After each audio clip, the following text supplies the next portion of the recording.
The AMT.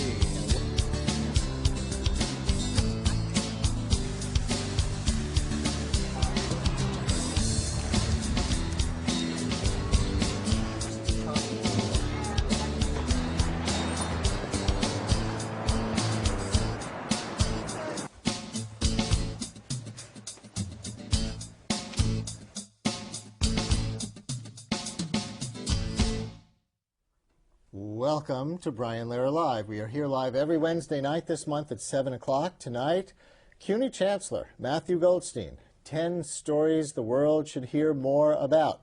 And Randy Cohen from the New York Times Magazine with his literary map of Manhattan. First, Chancellor Goldstein, and so we should start with full disclosure. He is the CUNY Chancellor, and this is CUNY TV, funded by the City University. Having said that, the Chancellor visits this program in the midst of the most positive press CUNY has been getting in many years. Enrollment is up, graduation rates are up, and the prestige factor is up. 2 CUNY students have just won Rhodes Scholarships, and that Hunter High School student who could have his pick of Ivy League universities after winning the Intel Science competition, David Bauer, has chosen CUNY Honors College, which he says is just as good.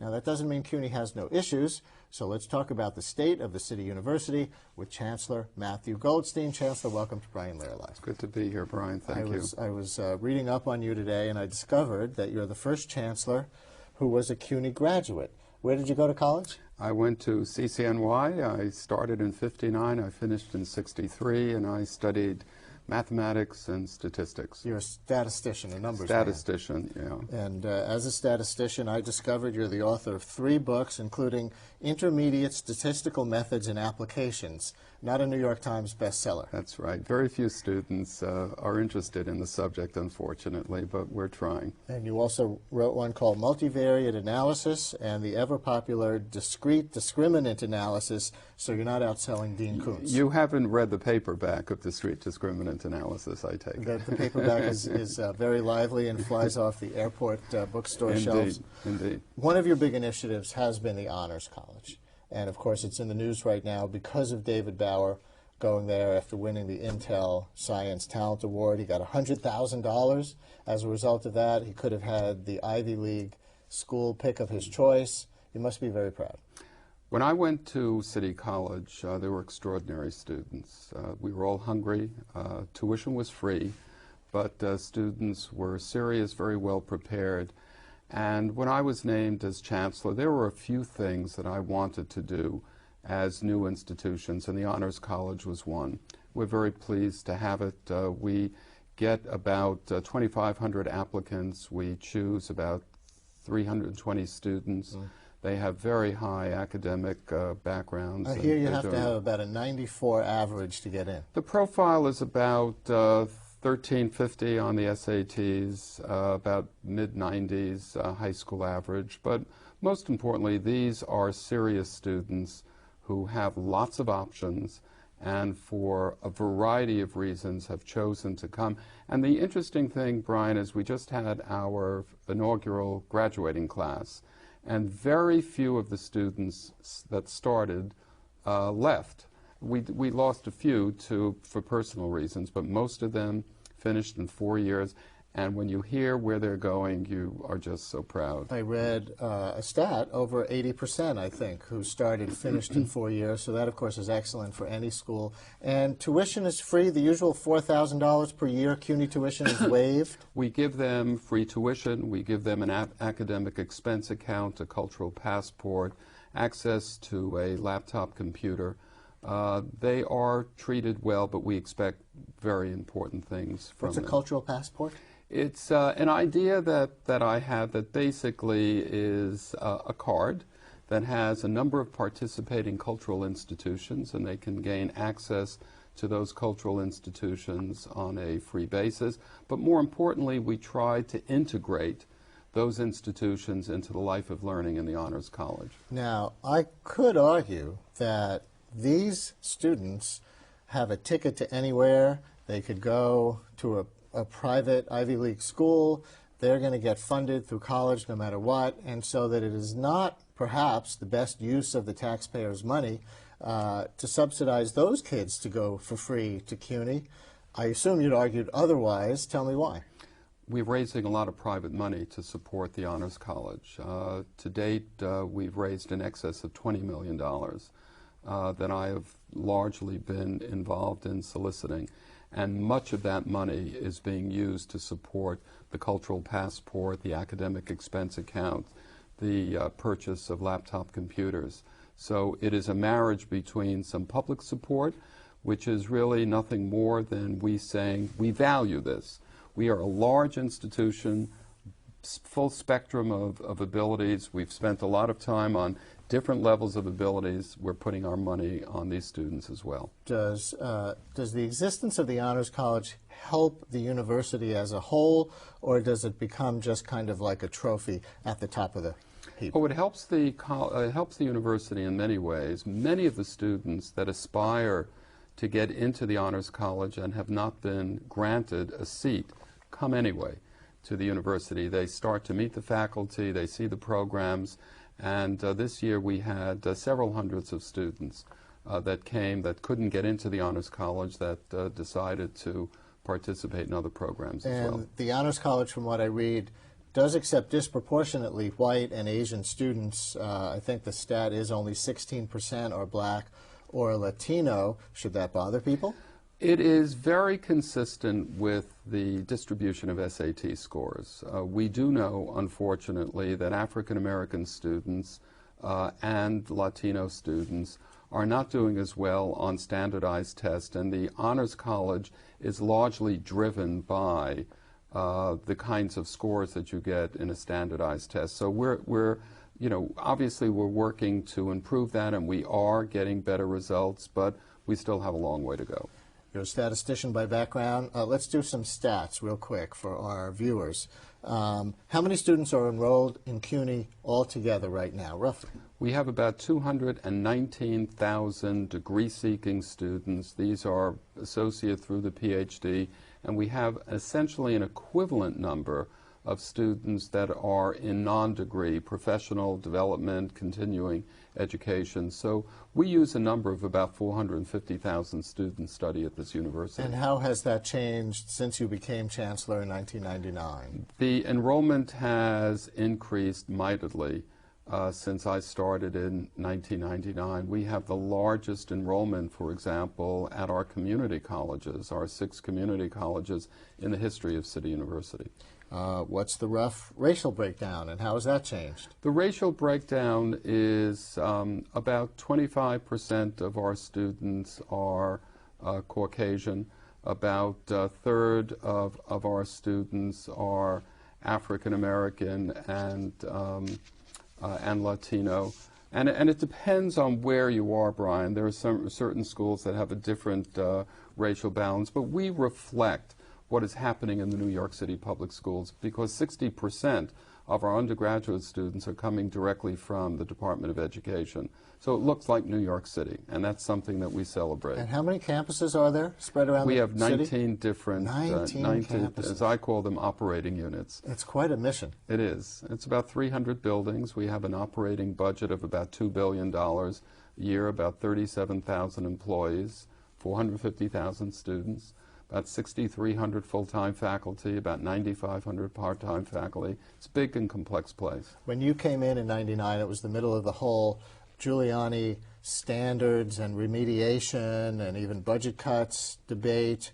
A lot has changed. There's no more remedial class opportunity for students coming into the 4-year colleges from the city high schools. Has that been for the better, in your opinion? Oh, absolutely. I, as a graduate of the university and having taught for some time, not a long time, and most of my teaching was more at the graduate level, I saw the acceptance letter that a student received as being not as truthful as we academicians would like. We basically said to the student, we believe that you're going to be successful, when indeed we had very, very good data to show that unless students really had the background, they were not going to succeed. And some of the figures that made it into the press at that time were truly shocking. Only about 1% of community college students finished their associate degrees in 2 years. At Hostos Community College in the Bronx, only 1 out of every 2,000 students did community college in 2 years, and only 5 out of every 2,000 did it in 6 years. What are those numbers like today?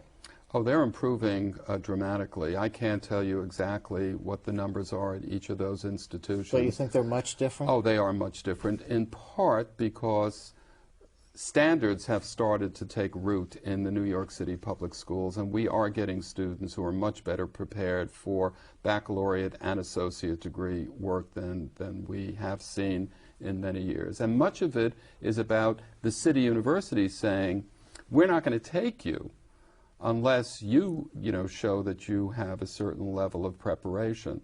And that has really had an influence on changing some of what we see. But there's in still the schools. open admissions for the community colleges, isn't there? Open admissions is a characteristic of all community colleges throughout these United States, as it should be. The community colleges are to give open access, to give students an opportunity to remediate their deficiencies, and that is one of the primary factors in defining what a community college is. How much remediation is there today at the community colleges? I would say the dominant number of students who start in our degree programs, our associate degree programs, take some remediation. And that's fine. I don't have any problem with that at all. But we have very stringent exit tests now. Nobody is going to get into the senior colleges from a community college today unless they pass a battery of freshman skills tests. And we also have instituted a rising junior year test called the CUNY Proficiency Examination. It is a rigorous writing and reading test that most colleges would be frightened to implement, but we believe it's an important thing because it shows quality assurance on what it is that we're doing. City Council and the mayor right now are negotiating the city budget for the next fiscal year, which begins soon on July 1st. And I was just interviewing the City Finance Committee Chairman, David Weprin, today, and he said one of the main sticking points is the so-called Peter Vallone scholarships, they're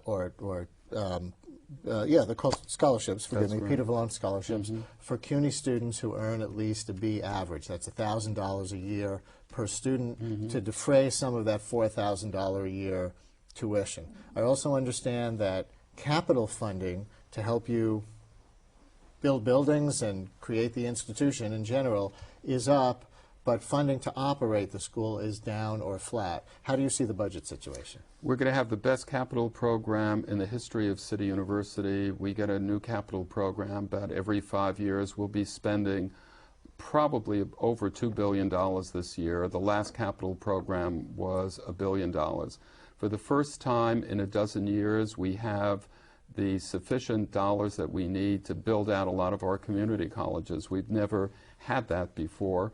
We're going to be spending about $460 million over the next 4 years on new capital programs and rehabilitation programs. So our capital program is in a very, very strong position. Now you have to have money to run those things. The operating budget is a real problem at the City University of New York. I would venture to say, Brian, that we have not had investment in this university for many, many years. And it went across different administrations, Democrats, Republicans. We just have not seen a true investment. And the only investment that we have had is the investment that we have carved out of our operating budget by productivity measures, by reallocating dollars to reflect our academic values. I am going to be outlining a HOPE plan. The opening salvo of this will be in the early fall, where I'm going to talk about a very different way of constructing an operating budget to yield investment that we're going to need. We are the first in the nation in financial aid. We're probably the last in the nation in operating aid. We got to get those two things in better balance, and I'm going to suggest ways of accomplishing some of that. Last in the nation in operating aid, does that mean the city and the state are shortchanging CUNY, in your opinion? It means that when you look at across the 50 states, you see that New York State relative to other states supporting public universities is pretty near the bottom of the barrel.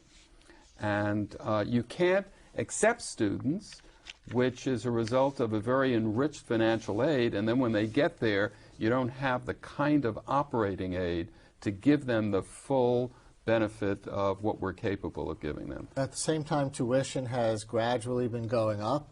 It's now $4,000 a year for the four-year schools, $3,200 for the community colleges. Once upon a time, it was free. Mm-hmm. Is that a significant barrier to low-income students going to CUNY? Unquestionably it is, but we do have a very fine financial aid program between the tuition assistance program for in-state undergraduate residents and the Pell Grant program at the federal level. Most students who are in real financial exigency will have their tuition paid for.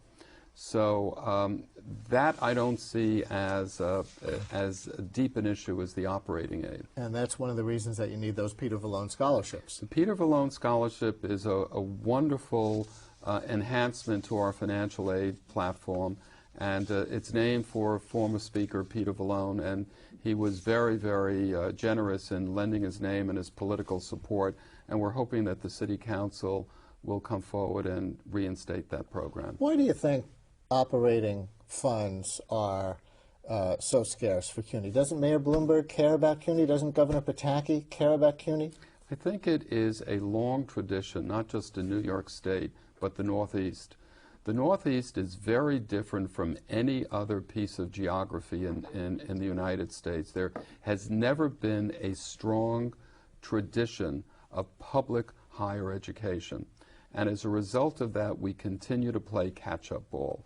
You know, we have money to run the university, but the challenges that we have today in competing for the best faculty, for modern instrumentation, for good computing, for technology, just costs a lot of money. And other private universities are moving aggressively ahead. And it's not just CUNY. If you look across the United States, public higher education is in trouble. The P, as I say, is getting to be very, very small. If not, it's going to disappear. It's funny that you say that there isn't a tradition in the Northeast, because isn't CUNY sort of the granddaddy of them all, the model for public education? Certainly urban public education, higher education around the country. It is the model for an urban, great public university, absolutely. But we just don't have the funding to do as much as we are capable of. And it's remarkable when we look in the past several years of how we have turned this institution inside and out, almost changing the topology of this institution. It was not as a result of an infusion of new dollars. It was a result of really getting our arms around the operating budget and renegotiating where we're going to place our bets. This is, of course, an overwhelmingly diverse university system in an overwhelmingly diverse city. It reflects the city pretty well. But I interviewed City Councilman Miguel Martinez of East Harlem and Eastern Inwood on the radio, and he's on the Higher Education Committee, and he had a question about the faculty. He says, quote, "I think the Chancellor needs to address the issue of diversity at CUNY in the teaching staff and administration staff. It should be reflective of the student composition," he says. He says, "Most tenured profs are non-minority professors, same with the administration. I think there's one vice chancellor that is African American, and he's also the lowest paid," says Councilman Martinez. Is he right? No, he's not right, because we have two African American vice chancellors. We have two Hispanic vice chancellors. The upper administration at CUNY is highly diverse. He is correct in that the professoriate, not just at CUNY, but all over the United States, is not as well represented in certain minority groups, and that is a challenge that we in higher education really have to get our arms around. We probably do much better than most places because we have actually put the notion of diversity as in our performance management reviews that I do with the presidents. But while we probably are a poster child relative to other public universities, we still need to do a lot better. So I would agree with Councilman Martinez that there's much that we still need to address. How? Well, I think we have to grow our own. We have started programs in the university to try to get African American males in particular. We have the Black Male Initiative that is in our master plan.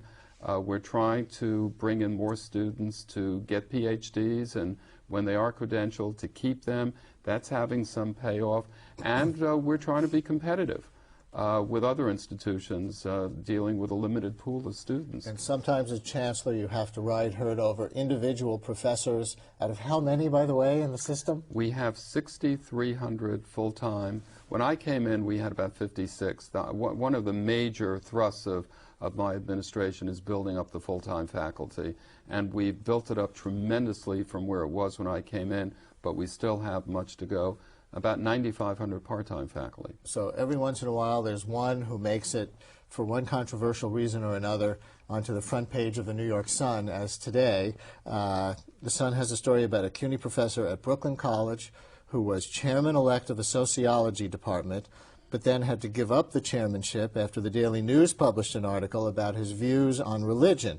Apparently in an online journal, this Professor Shortell had written that religious believers were, quote, moral retards, unquote, and, quote, Christians claim theirs is a faith based on love, but they'll just as soon kill you. Was it necessary for him to drop his chairmanship? I think that was a right decision that he stepped down. To me, academic freedom is something that we deeply cherish. He has all of the rights to have any views that he wants, but he doesn't have the right to take that kind of view and jump into an administrative appointment. Being a chair of a department is largely a managerial role. Even though we elect them through our faculty, there are going to be judgments that he or she has to make in that particular role, and I think those kinds of views would have a very chilling effect in his being able to discharge those responsibilities. Certainly not an academic way to put something. If these quotes are accurate, moral retards and Christians as a group would just as soon kill you. But do you know if his teaching is good, if his research is good, if he treats religious and secular students alike with equal respect in class? Does that matter? I have never met the man. I wouldn't know him if I came upon him in the street. I've never chatted with him.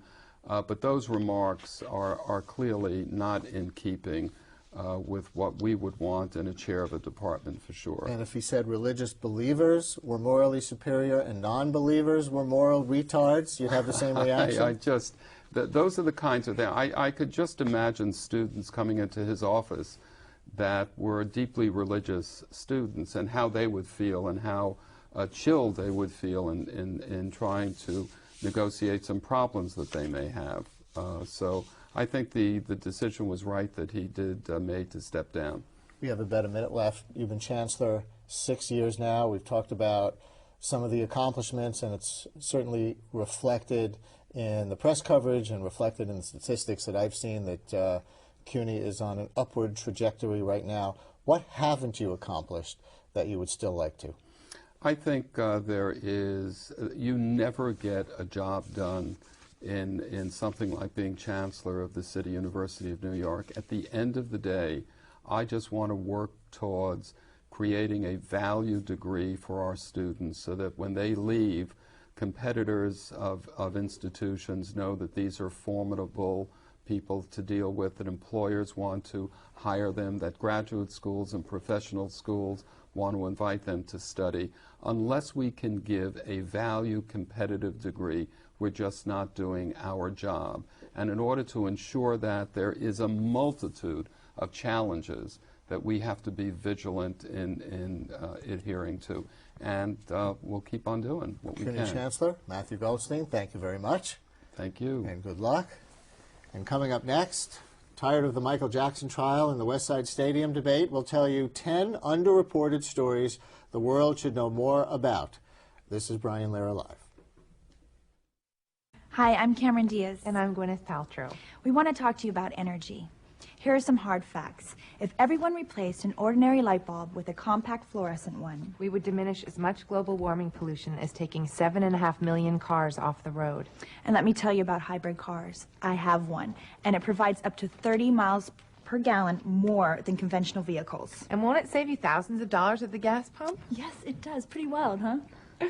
Imagine how strong we would be as a nation if we didn't have to rely as much on foreign oil. It's time for us to band together and really make every effort to conserve our natural resources. During World War II, all Americans worked together to build an arsenal of democracy. And now, it's our turn.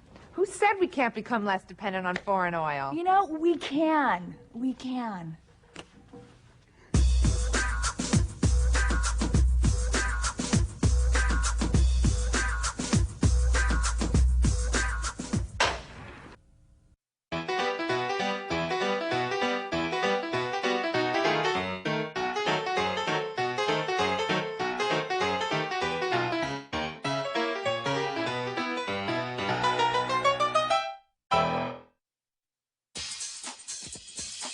Prominent professors, outstanding students, illustrious alumni, all on the Emmy-nominated magazine show about CUNY. Hi, I'm Diana Ravinka. Join us every week as we bring you stories about the people and programs that make CUNY a place where you study with the best.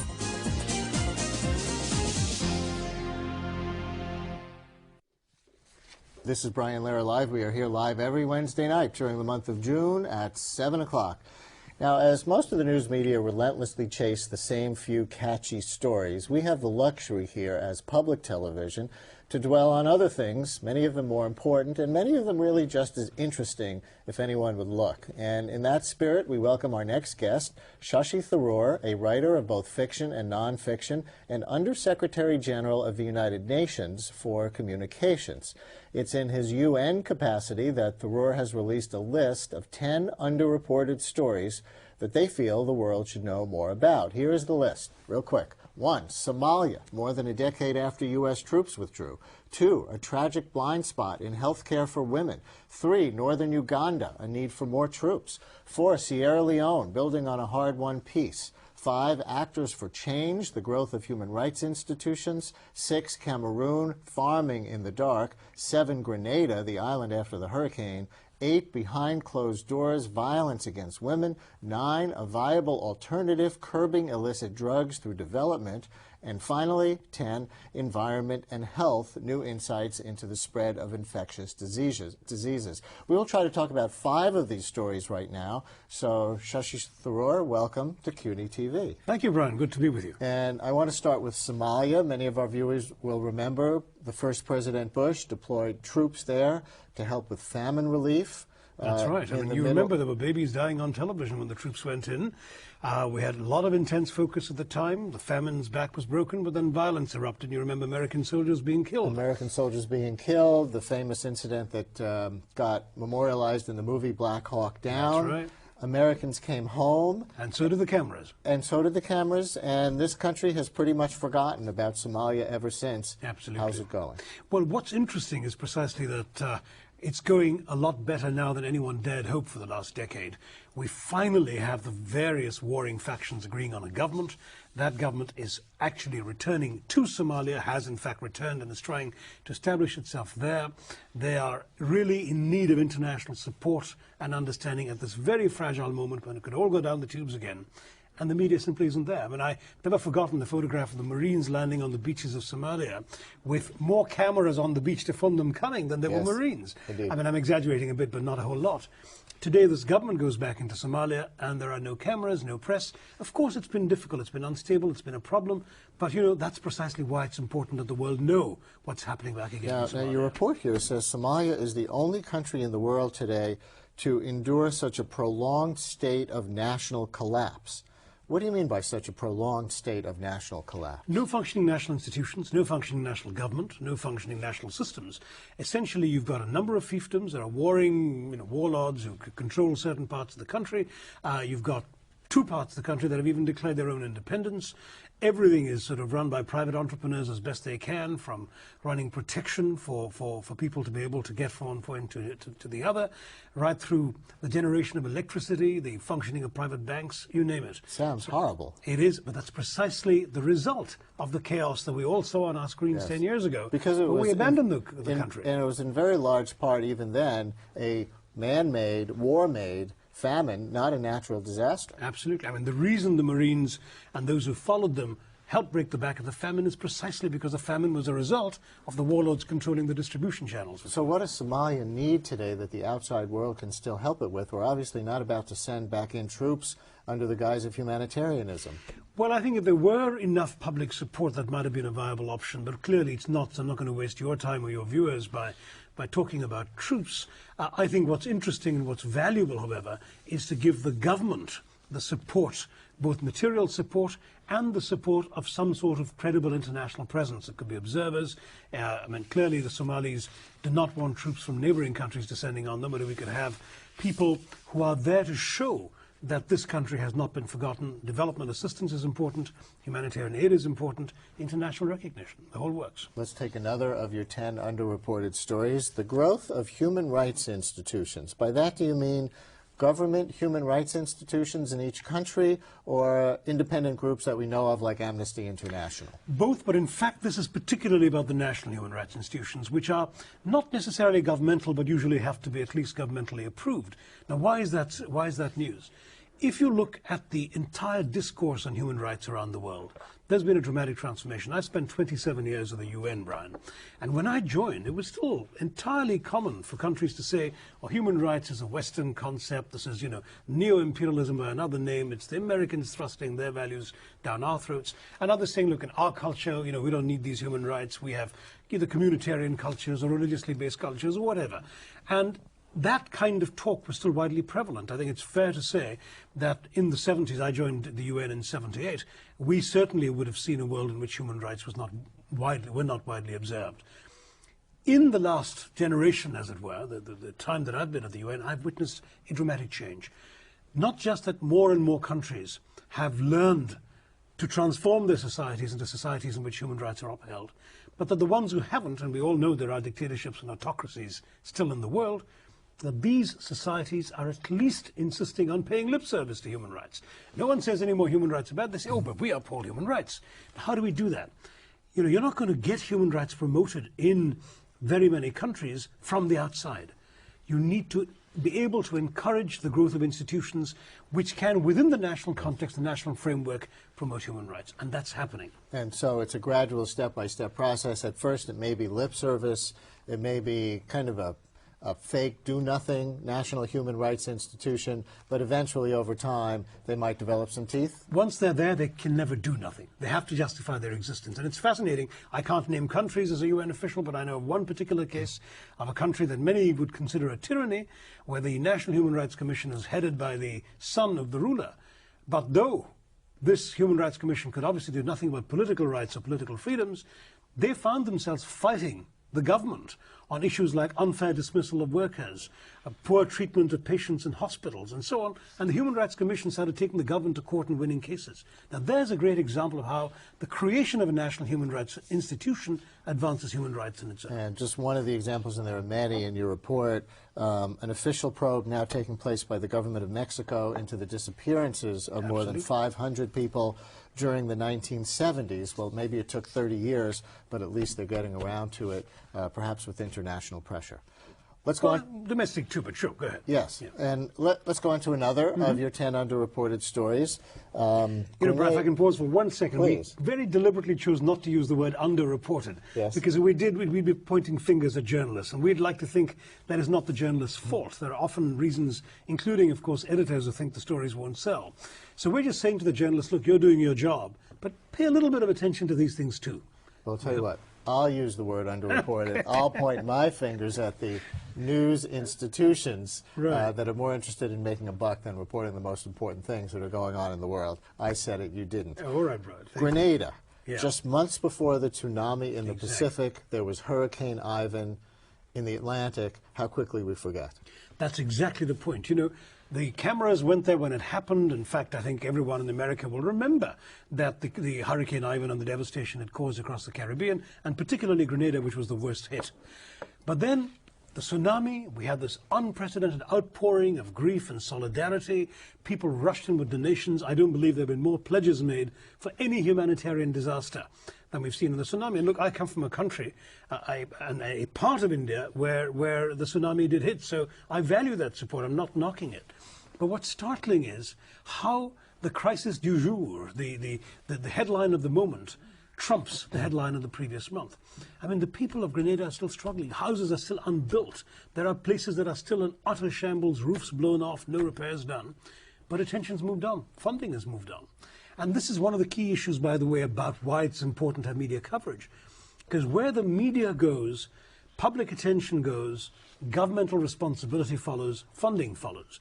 And without the media, you're not going to get any support for any of these things. Your report on Grenada says most of the country's housing lies in ruins. Yeah. Most? Well, this is what I'm told. I've not been to Grenada myself, and indeed, we got exactly the same skeptical questioning from a journalist when the list was announced. So we actually checked with the UN Development Program Office in Grenada, and they said they stand by this. It is still most, and they said, come and take a look for yourself. And still. And so what can be done in that case, and is anybody doing it? Well, we're all trying to do it with the resources we have. We just don't have enough resources. So both the UN system and the government of Grenada and non-governmental organizations working there would appreciate it if people said, oh, we don't want you people to live another hurricane season without roofs over your heads. We're going to come in and help you or give you the resources so you can help yourself. And how much harder has the tsunami made it to get the necessary relief for Grenada? Of course, the tsunami prompted the great reconciliation between President Clinton and President Bush the First. Indeed. Now we're going around the globe on tsunami relief fundraising. Does that hurt Grenada?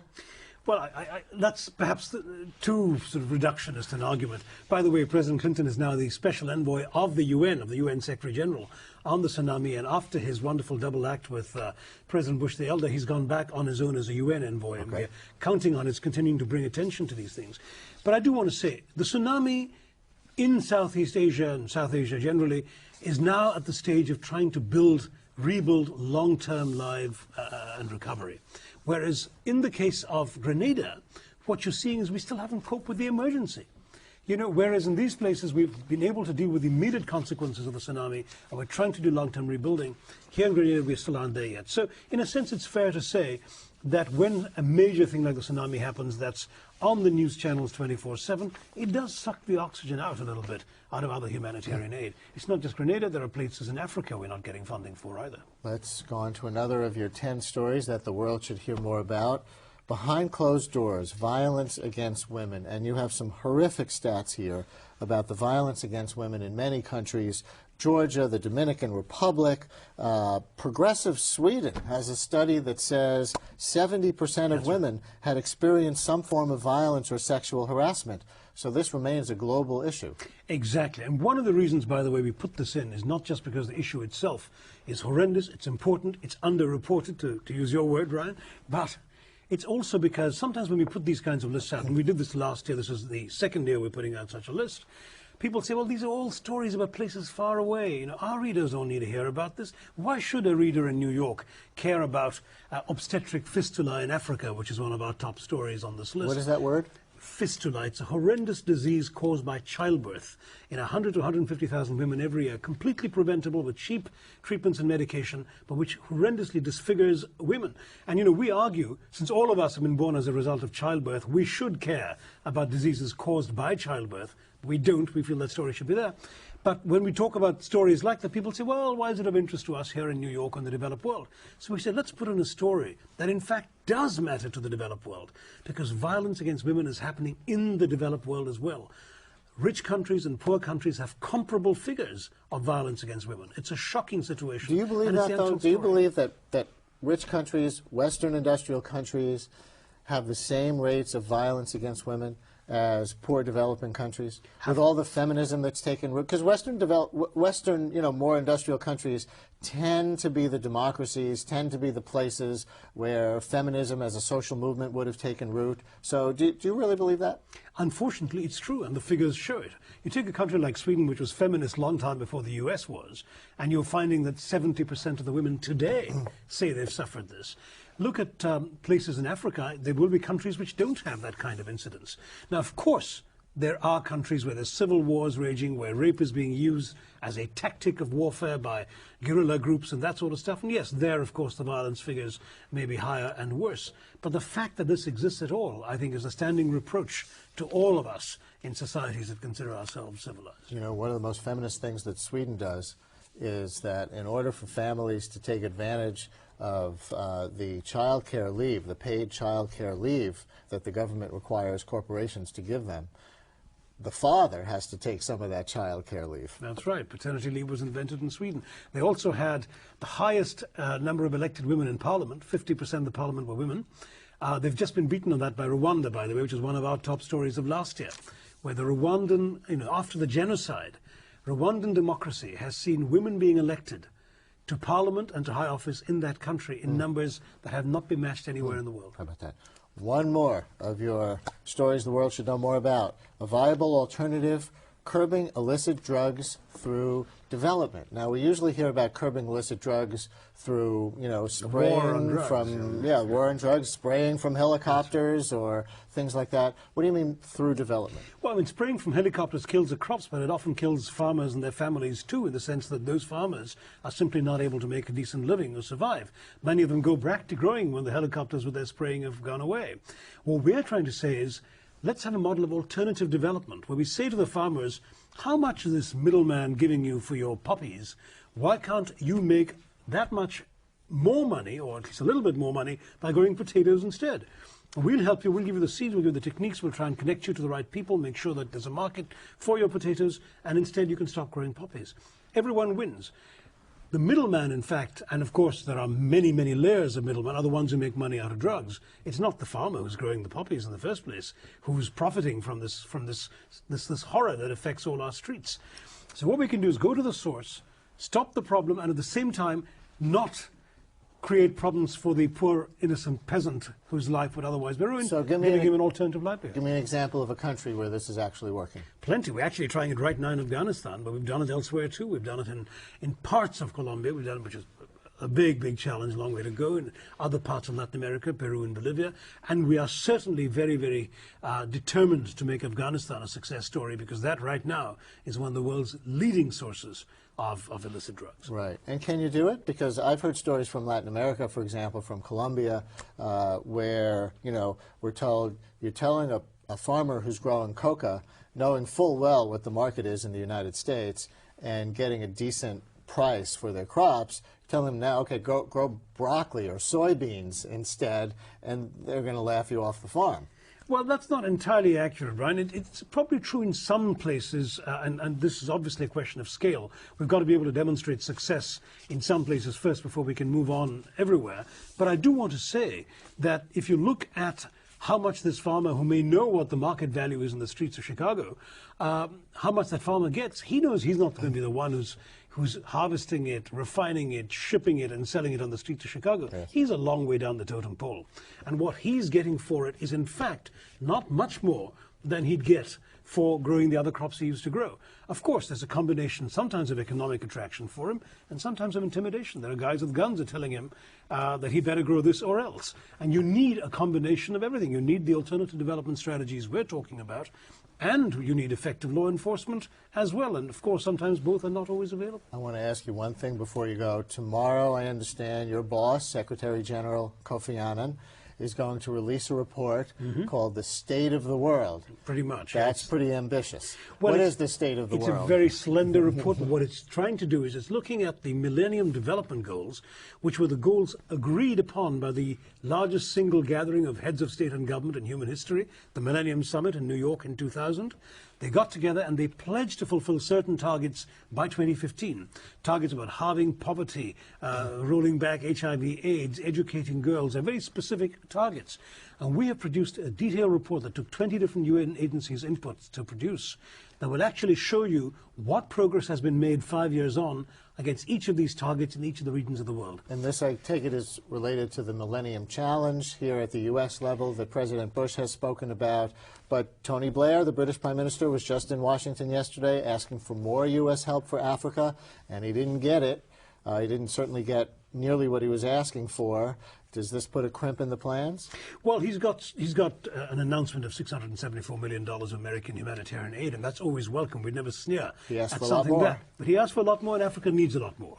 And we feel that apart from humanitarian aid, it needs debt relief, it needs development assistance, it needs fair trade. Many African countries just want to trade themselves out of poverty.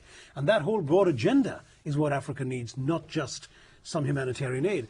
But I do want to say, if you look at these Millennium Development Goals, these are realizable targets, as long as the world has the political will to find the resources we need to fulfill them. Shashi Tharoor, Undersecretary General of the United Nations, with 10 stories the world should know more about. Now you know at least about some of them. Thank you very much. Thank you, Brian. Good to be with you. And up next, we will show you Randy Cohen's literary map of Manhattan. This is Brian Lehrer Live.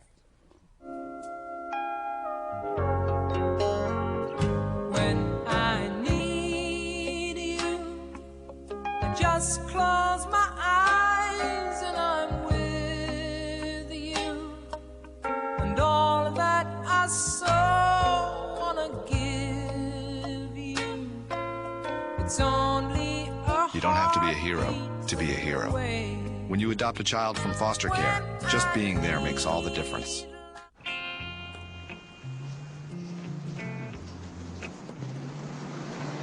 Excuse me. I've been getting mixed messages about women and violence. I need a little clarification. Uncle Bill, how am I supposed to grow up to respect women when I have such lousy role models? Boys are never going to approach you. Can you help me reshape my attitudes towards women? You need to teach them that violence against women is wrong.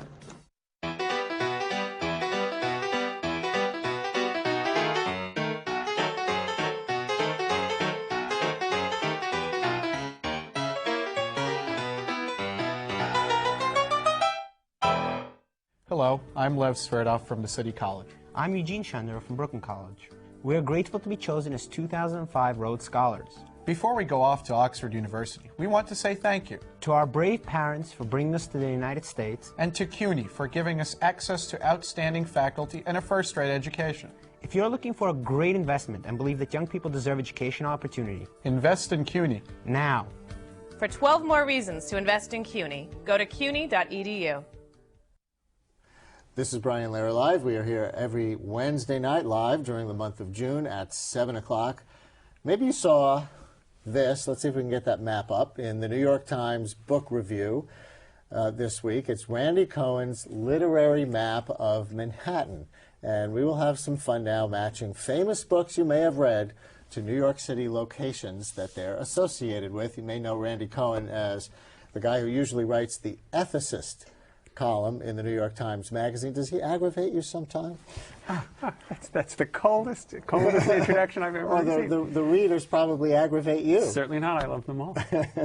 You, on the other hand, I'm not so sure. Well, after that introduction. But what's the idea behind the map? It's a map to the literary stars' homes. It's a map not to where authors live, but to where their characters live. It's a map to the apartments of people who don't exist.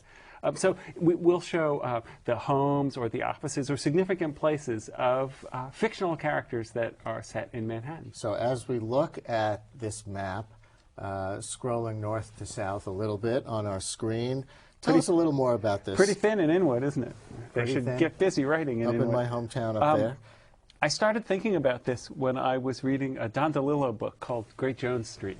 And the character goes to his window. He describes it as the shabby apartment, and he looks out the window and he sees the fire station. And Great Jones Street's only 3 blocks long, and I knew where that fire station was, and I thought, and most of the buildings are loft buildings. Yeah, it's what we would call 3rd Street in irrational Manhattan, but it's off the grid.